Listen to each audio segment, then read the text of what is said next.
You are listening to Parenting Our Future with certified parent coach Robin McMann, author of The Yelling Cure and founder of Parenting for Connection. My podcast is all about providing you with the tools and solutions you need in your parenting so you can create the family you always wanted. For more information on my book and other resources, check out yellingcurebook.com. Hi, it's Robin McMann here, and welcome back to my show. You know, when I was first learning how to be a more peaceful parent, one of the things that really helped me was really just understanding how the brain works developmentally, how it works when we are in fight or flight mode, how it works when we're angry, frustrated, and what's happening when our kids are having a meltdown. So I really wanted to explain some of the information that I think it's really important for every parent to know about the brain. So first thing I want to tell you is I'm not here to bore you to tears with a bunch of information on the brain. I'm going to talk about it at a really high level, but I want to explain it in a way so that you can understand it so that it can help you with your parenting. Learning about the brain is really the foundation of peaceful and nonviolent or conscious parenting. It's because of what we know now about children's brains that it's really going to serve you in understanding your child so much better. Now, brain patterns are built through the connection that you have with your child. Neural pathways are formed all the time in the brain, and neural pathways work like a superhighway, right? They have millions of thoughts happening over and over and over again, or you could even say they're like ski tracks in the snow. Like if you ever watch cross-country skiing or have gone cross-country skiing, those are deep paths that are formed in the snow. And you take that same path over and over and over again. And it's the same with the brain. You take normally the well-defined, most established, old, used neural pathways, right? And since they're like tracks in your brain, you think the thoughts over and over again, and they continue to create these deep pathways. Now, if you have a pathway or a thought or a belief, which creates a neural pathway, then you are using it over and over again. And what happens if that thought doesn't serve you? What happens if that's a thought or a belief that you have that doesn't help you with your child? Like, you're the worst, or he never listens, or she's just so bossy, or, you know, she's always complaining. She's so demanding. He's always causing trouble, right? Those stop you from seeing what's really going on with your child. So the great thing about the brain is that you can choose and create new neural pathways, which is done by intentionally creating a new thought or belief over and over again through repetition. Now, the old and unused neural pathways die off or cease to exist. Isn't that neat? So it's important to point this out, but if we aren't creating new neural pathways and just only thinking my kid's so bossy or is always getting in trouble, my child never listens to me, we're going to always default back to those same thoughts and beliefs. But we can create new ones so we can see our child in a new light. Right? We can see them and say, my child really needs to get her needs met, not my child is so bossy, or my son never listens to me. Could be, I need to pause and connect with my child before I make a request, right? So we can change the way we see things, and the old ways of thinking literally die away because our brains are use dependent. So with the brain and the way it develops, I want to really simplify the complex workings of the brain and look at it as having three main areas. Now, I talk about these three main areas in my book, The Yelling Cure, as well.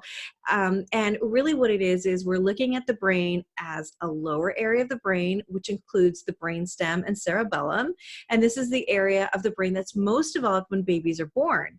Now, we call this area of the brain the alarm center because it ensures survival with hunger and breathing and circulation, that sort of thing. And it also responds to danger with fight, flight, or freeze.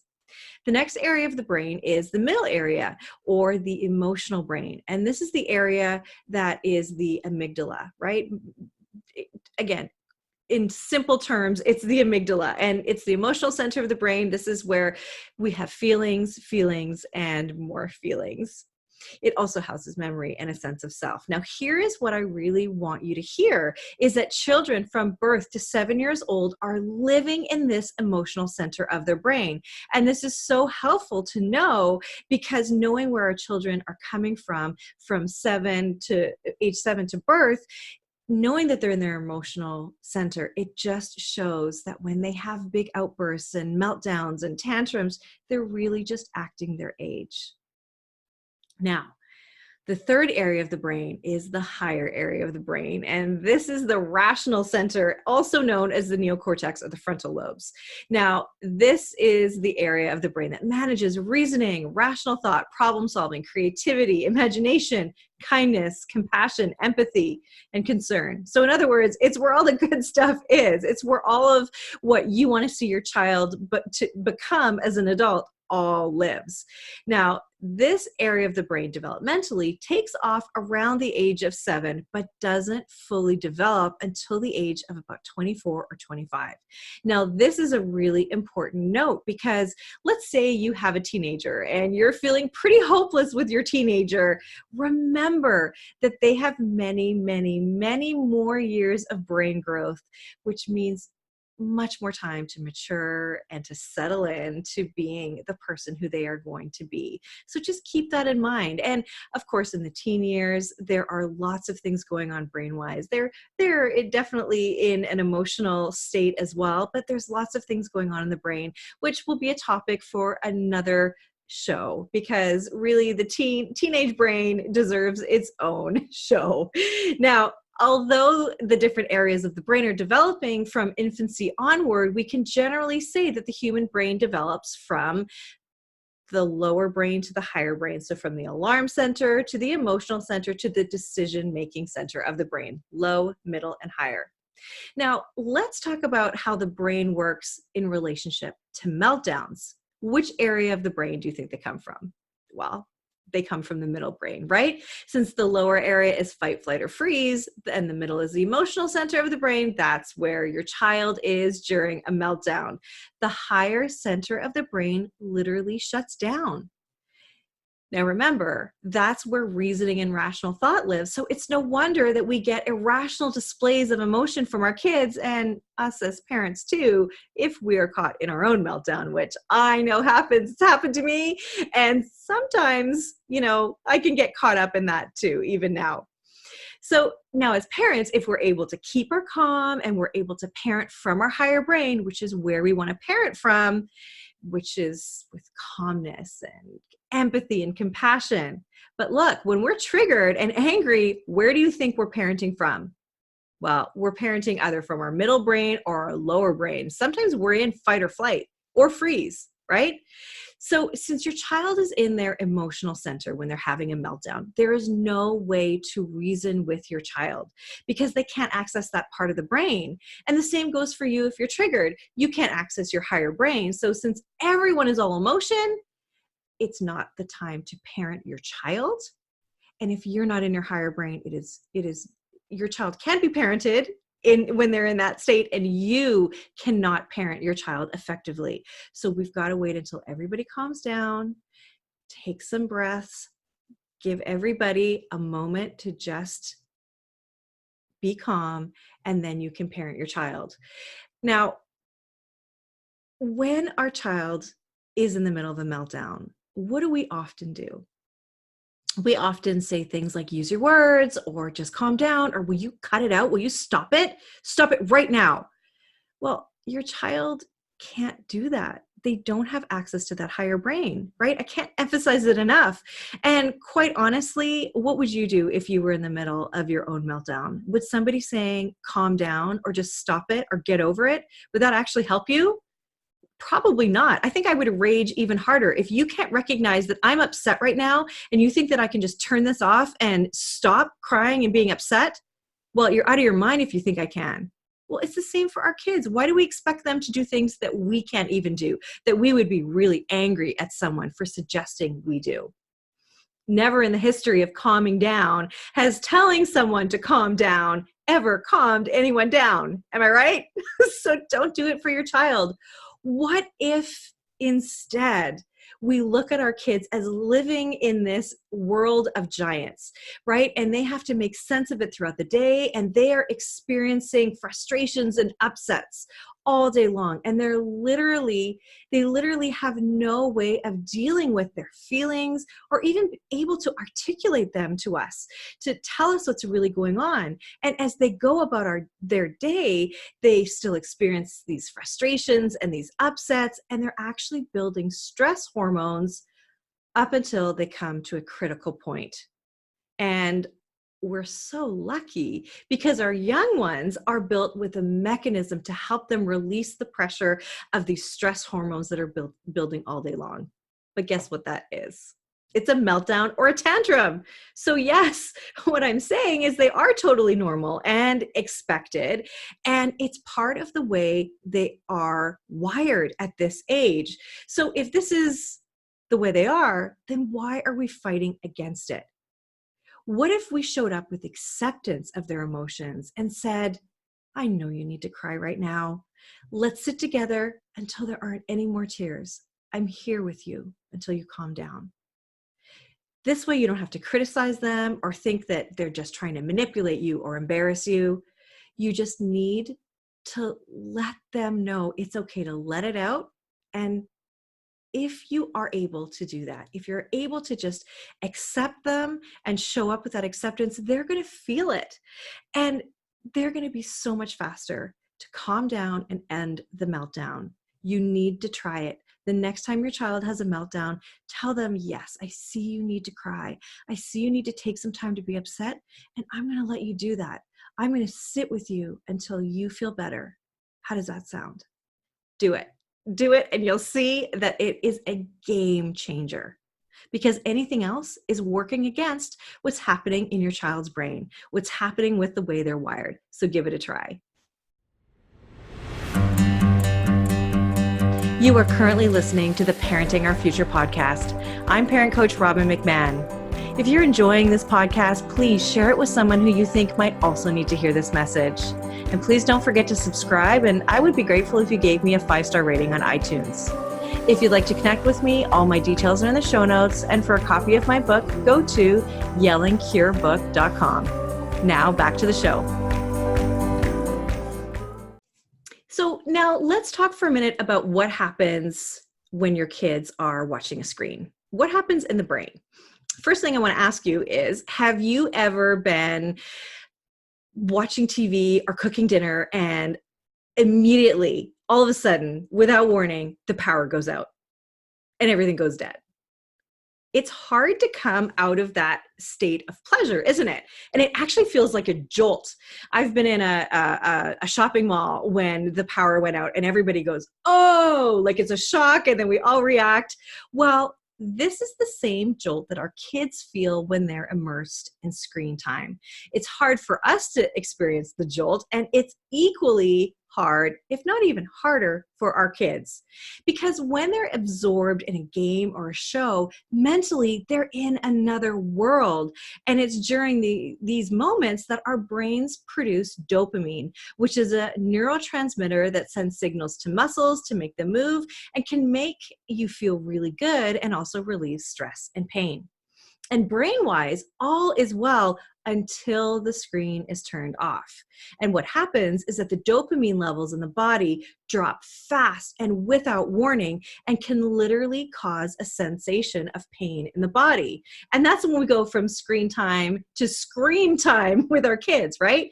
If you go in there and you just pull the plug out of the wall, you're not going to get a good response from your child. If you go in there, grab the remote out of their hands, just stop them from playing, it's not going to create the kind of cooperation that you're looking for. So you need to gently guide them out of screen time. Sit with them for a moment. Have them tell you what's going on. And when they come out of their world, come out of the stupor of the game or the show that they're watching, that's when you can go and tell them, hey, it's time to disconnect. We've got to go. We've got to have dinner. We've got to go to school, whatever it is. It's time to disconnect. And you will get so much more cooperation that way. Now, I'm not here to vilify screens or the use of them or anything like that, but it's just important to be aware of what's going on. So if we go back to dopamine, learning that dopamine from screens is impairing children's impulse control and is also increasing their demand for instant gratification. Psychologists are even finding that sometimes kids will want to swipe real pictures or even punch books as if they're touch screens, right? Isn't that a crazy consequence of this new way that we're absorbing information? It's very interesting. So this is why screens and electronics run the risk of keeping kids in a chronic state of hyperarousal, leaving them agitated and also somehow exhausted. This heightened state makes it harder for kids to retain information, perform in school, and interact socially and relate to others, and even self-soothe and regulate emotions. This is not just the result of the reward center of the brain being overstimulated in response to screens, but a consequences of other important areas of the brain being underused. So the brain works like I talked about before on a use it or lose it principle, right? You can, if you're not using those neural pathways that are built, then they'll simply die away. So unless we're intentionally creating opportunities for focus, for delay of gratification, and for boredom, the portions of the brain that regulates these functions actually has a potential to not even form or diminish function, right? They're not going to be as formed, and they're not going to form to their full capacity. So just because a rush of dopamine feels good, really what that is doing is that tells us that what we're doing is good. It's really important that we recognize and know that screens trigger that release of dopamine, and the more screen time your child has, the chances are greater that they'll possibly and potentially become addicted. So how do you be proactive against this? You do that by practicing smart screen time habits, by prioritizing play, outside play, by prioritizing connection with humans, with us, with their friends, with the community, and even just allowing your child to be bored. What a concept. Let them be bored. There is no crime in being bored. That is where imagination is born. That is where your child can explore and also explore their natural love of learning. Kids are born loving to learn. So give them those opportunities away from screen time to do that. Now, let's think about our kids when they come home from school. When they can come home from school, I want you to imagine just before what their day looks like. Imagine that they've been in a class all day and they've literally been told what to do every single moment, told what they can eat, when they can play, when they have to sit still, when they can go to the bathroom, when they need to be quiet, and when they need to pay attention. Now, this also creates stress for a young child who's doing their best to be good, and I'm using air quotes, be good. And what comes into play here is cortisol. Cortisol is generally referred to as the stress hormone because it's secreted into the bloodstream in larger quantities during stressful situations or in any environment that triggers that fight-flight response. Now, I bring this up because sometimes after school, you're going to find your child with excessive energy and maybe a bit more resistant to listen to you, maybe a bit rude or even oppositional. This is when you need to be reminded that cortisol is probably at play here, that your child has been dealing with all of the things that he or she had to do to be good all the while. The cortisol levels are building and building throughout the day. And it starts out with cortisol trying to relieve the stress. And it can be good to calm you down and even give you a boost to make you feel like you can conquer your day. But in elevated levels, it's linked to distress and can directly affect your child's behavior. So give your child an opportunity to release the cortisol by letting them play outside, run around, be wild and free for a bit so they can come back down to regulation. And just know that if your child is grouchy or tired or irritable, that it's really just the cortisol. And think about all that they've had to do all day to really be good and sit when they're told to sit, play when they're told to play, and do what they're told to do. That's what you expect of them. So give them a little bit of a break when they get home. And one of the things I want to mention too is sometimes kids will be made to read right away or do homework right away. I don't recommend that. I think it's best to give them the time to relax and play. They've done their time at school. So give them some time before you even bring up homework. So I hope that this was helpful for giving you a really intro lesson to Brain Science 101 and how it can really help you with your parenting. Thanks so much for listening, and I will see you in my next show.